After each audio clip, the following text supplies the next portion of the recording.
Kalian tahu tidak, tubuh kita terdiri dari apa saja sih?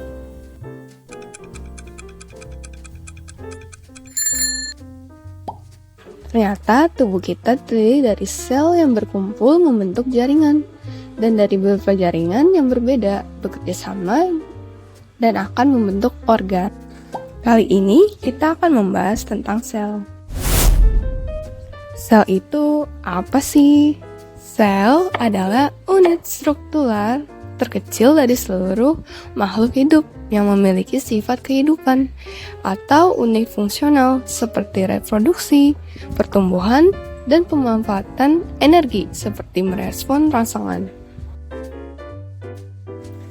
Ada dua tipe sel, yaitu prokaryotik yang tidak memiliki inti sel dan eukaryotik yang memiliki inti sel. Contohnya seperti sel hewan dan tumbuhan. Kalian tahu tidak kalau sel hewan dan sel tumbuhan itu berbeda loh? Kalau belum tahu, gimana kalau kita bahas?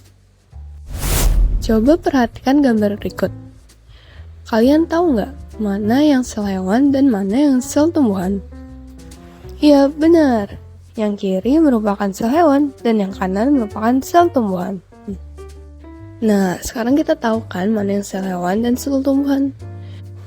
Bedanya apa sih? Gimana kalau kita lihat komponen-komponennya terlebih dahulu, agar kita tahu bedanya di mana aja sih? Yang pertama, ada sel hewan. Sel hewan adalah sel yang lebih kecil daripada tumbuhan. Komponen pertama, ada membran sel, yang fungsinya sebagai pelindung dan tempat keluar masuknya sel. Yang kedua, ada sitoplasma yang menopang organel. Ketiga, nukleus yang mengatur seluruh sistem aktivitas dalam sel. Keempat dan kelima, ada ribosom dan retikulum endoplasma sebagai komponen yang mensintesis lipid dan protein. Keenam, ada badan Golgi yang berfungsi sebagai transport hasil sintesis. Ketujuh, ada mitokondria sebagai sumber energi. Kedelapan, ada sentriol yang membantu pembelahan pada sel. 9, ada lisosom untuk pencernaan intrasel. Dan terakhir, vakuola sebagai tempat penyimpanan zat.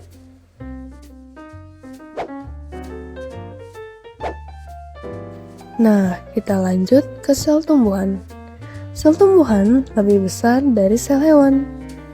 Komponennya, yang pertama ada membran sel, yaitu pelindung dan tempat keluar masuknya sel.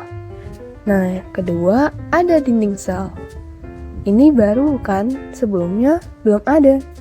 Nah, fungsinya sebagai pelindung. Ketiga ada sitoplasma. Keempat, nukleus. Kelima dan keenam, ada ribosom dan retikulum endoplasma. Ketujuh, badan Golgi. Kedelapan, mitokondria. Dan kesembilan, plastisida. Sebelumnya juga belum ada. Nah, plastisida ini fungsinya sebagai penyimpan zat dan kloroplas untuk fotosintesis. Terakhir ada vakuola yang fungsinya sama, yaitu sebagai tempat penyimpanan zat atau makanan dari hasil fotosintesis. Nah, setelah kita melihat komponen-komponen yang ada di kedua sel tersebut, kita akan tahu perbedaan kedua sel tersebut, yaitu sel hewan memiliki lisosom yang jelas untuk pencernaan seluler, dan tumbuhan tidak memiliki lisosom. Sel hewan memiliki sentriol yang berperan dalam pembelahan sel, sementara sel tumbuhan tidak memiliki sentriol. Sel hewan memiliki vakuola yang kecil dan banyak jika ada, sementara sel tumbuhan memiliki vakuola sentral yang sangat besar. Sel hewan tidak memiliki plastisida, sementara sel tumbuhan memiliki plastisida, termasuk kloroplas untuk fotosintesis. Sel hewan tidak memiliki dinding sel, hanya membran sel yang fleksibel. Dan sel tumbuhan memiliki dinding sel yang kaku dari selulosa.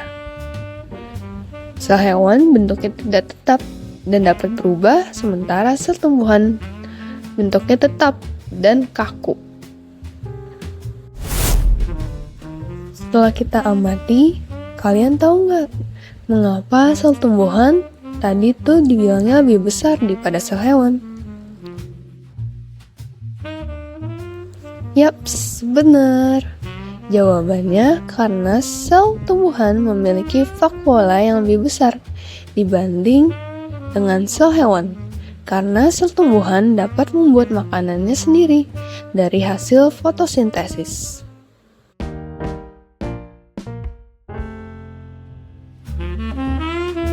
Sekarang kalian sudah tahu kan perbedaan antara sel hewan dan sel tumbuhan?